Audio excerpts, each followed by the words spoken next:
বন্ধুগণ, আমরা আপনাদের মাধ্যমে আজ প্রশ্ন রাখতে চাই, সরকারের সমর্থন পুষ্ট হঠাৎ গজিয়ে ওঠা একটা রাজনৈতিক সংগঠন কিভাবে সরকারের মুখপত্র হয়ে উঠতে পারে?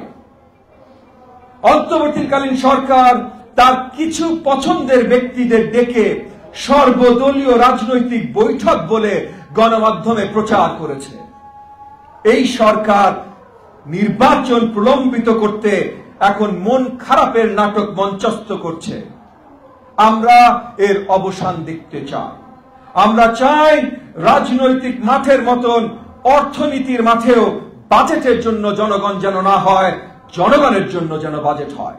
আপনাদের সকলকে অসংখ্য ধন্যবাদ। ধন্যবাদ ইন্ডিয়ার মাননীয় চেয়ারম্যান জনতা বাবুজাজকে চমৎকার উপস্থাপনের জন্য। আমি এখন গণমাধ্যম বন্ধুদের অনুরোধ করবো, আপনাদের কোনো প্রশ্ন থাকলে আপনাদের নাম পরিচয় দিয়ে প্রশ্ন করবে এবং সাংবাদিক অনুরোধ করবো মাইক্রোফোন তাদের হাতে দিয়ে সহযোগিতার জন্য। আমার মিডিয়া টিমকে অনুরোধ করছি মাইক্রোফোন তাদের হাতে দিয়ে সহযোগিতা করার জন্য। তারা কোনো প্রশ্ন থাকলে নাম পরিচয় দিয়ে করতে পারে।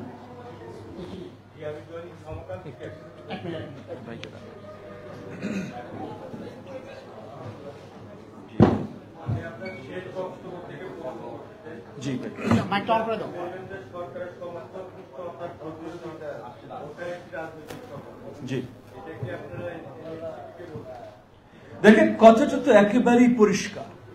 সরকারের সমর্থন পুষ্ট একটি মাত্র রাজনৈতিক সংগঠন আছে, যে রাজনৈতিক সংগঠনের কোনো নিবন্ধন না থাকা সত্ত্বেও, অন্য কোনো ধরনের লিগ্যাল বা কিছু স্ট্যাটাস না থাকা সত্ত্বেও সরকার যখনই আলোচনায় বসে ওই এক সংগঠনের নেতৃবৃন্দর সাথেই বসে, এবং শুধু এক সংগঠনের নেতৃবৃন্দ না, সরকারের হয়ে ওই একটি সংগঠনের নেতৃবৃন্দ কথা বলে।